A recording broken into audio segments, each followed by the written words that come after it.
O governador paulista João Dória, do PSDB, e o prefeito de São Paulo, Ricardo Nunes, do MDB, lançaram na última sexta-feira um pacote de obras de mobilidade urbana. No entanto, a maior parte dos anúncios são ações prometidas há anos e poucos detalhes foram apresentados sobre prazos de início e término das obras. A reportagem de Rodrigo Gomes. Às vésperas do ano eleitoral de 2022, em que Dória pretende concorrer à presidência da República, a Prefeitura e Governo Estadual chamaram toda a imprensa para lançar 27 obras de mobilidade orçadas em 5 bilhões de reais. Dentre os projetos estão a construção de 11 novos corredores de ônibus, a requalificação de 30 quilômetros de corredores já existentes e a construção de 4 novos terminais de ônibus. A primeira fase do plano prevê a construção do corredor BRT Radial Leste, trechos 1 e 2, na Zona Leste, e do corredor Chucre-Zaidan, na Zona Sul.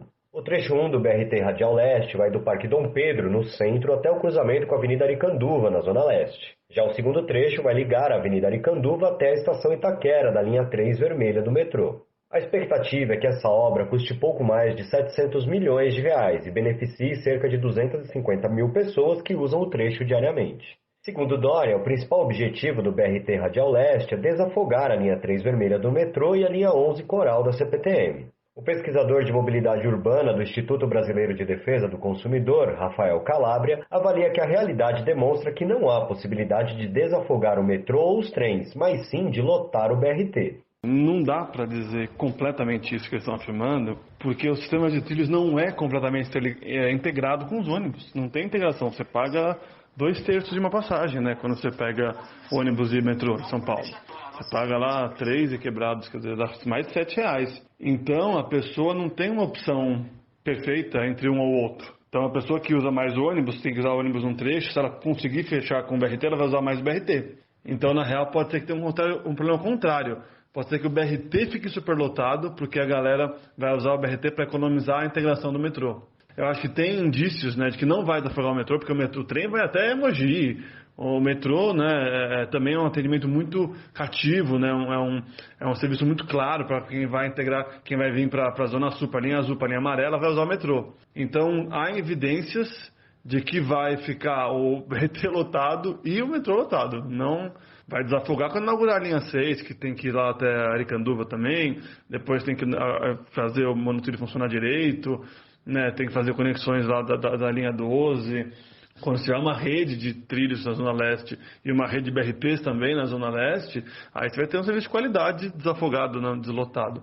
A primeira fase das obras inclui a requalificação dos corredores de ônibus Norte e Sul, Santo Amaro João Dias e Itapecerica, na Zona Sul da cidade, além do Imirim, na Zona Norte. A requalificação dos corredores deve custar 278 milhões de reais. Mas, embora o plano tenha sido lançado com alarde, a maior parte dessas obras já havia sido anunciada e abandonada num passado recente. É o caso do BRT Radial Leste, citado pela primeira vez ainda na gestão de Gilberto Kassab, do PSD, na Prefeitura, em 2011. Depois foi relançado como obra da Copa do Mundo de 2014 e novamente anunciado em 2018. Além disso, nenhuma obra tem previsão para ser iniciada, já que ainda estão em projeto e as licitações só devem ser lançadas no segundo semestre de 2022, como explica Marcos Monteiro, secretário de Infraestrutura e Obras do município de São Paulo. Existia uma primeira versão de projeto de 2014, onde existia um túnel maior, interligado ali no terminal Dom Pedro II.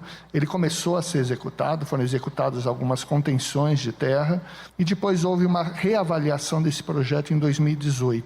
O que a gente está decidindo agora é o que a gente vai aproveitar de cada um. Existem mudanças entre a versão de 2014 e 2018. Então, algumas mais importantes foi a introdução de ciclovia. O terminal que estava ligado ali no terminal do Parque Dom Pedro II, ele agora está em superfície, não mais enterrado ali na estação. As passagens de nível eram elevadas e na última versão ela está no nível da rua. Então são algumas alterações que foram propostas, que baratearam o projeto. A gente pretende até meio do ano estar desenvolvendo esses projetos e daí abrindo as licitações de obra. A intenção do trecho 1 e 2 é que as obras sejam finalizadas até o final de 2024, da mesma forma que o BRT Aricanduva. A A maior parte das obras propostas por Dória e Nunes também já estavam previstas no Plano de Mobilidade, elaborado em 2015 na gestão de Fernando Haddad do PT e no atual Programa de Metas. Calabria ressalta que, embora não sejam obras novas, não há nas informações passadas até agora nenhuma clareza de como esse plano vai ser realizado.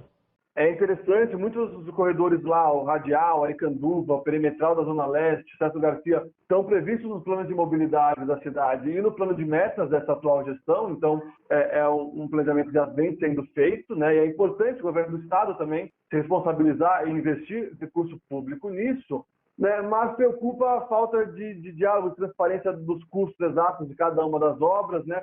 Quanto vai ser gasto, por exemplo, com o alargamento da avenida, né, que está previsto, e também o que vai ser feito com os corredores que vão ser requalificados, porque eles já são bons, né, eles podem ser melhorados, mas a falta de clareza do que está sendo feito na requalificação preocupa um pouco também. Então, a forma como o governador e o prefeito anunciaram isso, uma forma mais midiática do que, né, detalhando e apresentando para a sociedade o que está sendo feito, é ruim, né, um padrão dessa atual gestão, mas é ruim. E deixa essas dúvidas, se as obras são mais positivas, estão pensando no usuário, no pedestre que vai chegar no corredor, ou são obras mais rodoviaristas, que é um padrão que ainda predomina no Brasil. O deputado estadual Enio Tato, do PT, que já havia criticado a proposta de orçamento do governo Dória para 2022 por ser claramente eleitoreira, considera que o anúncio das obras de mobilidade confirma sua avaliação. Ele lamenta que o histórico dos governos do PSDB em São Paulo traga sempre desconfiança com o anúncio de obras, já que a população necessita delas e acaba sendo prejudicada. O ano que vem tem eleições e mais uma vez vem esse pacote de obras de boas intenções e o costume e o passado mostra que tudo isso fica só no papel ou numa pedra fundamental de início das obras. O PSDB, agora juntamente com o prefeito Ricardo Nunes na capital, eles são muito ruins de serviços. É muita promessa e pouca realização. Qual o compromisso deles?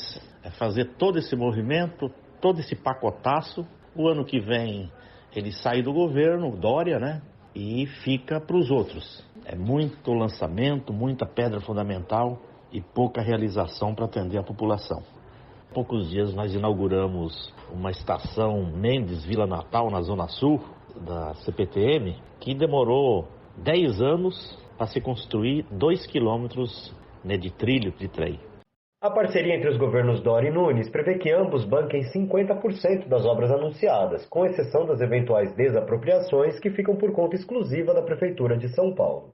Rodrigo Gomes, Rádio Brasil Atual e TVT. Você está ouvindo Jornal Brasil Atual. As notícias que os outros não dão.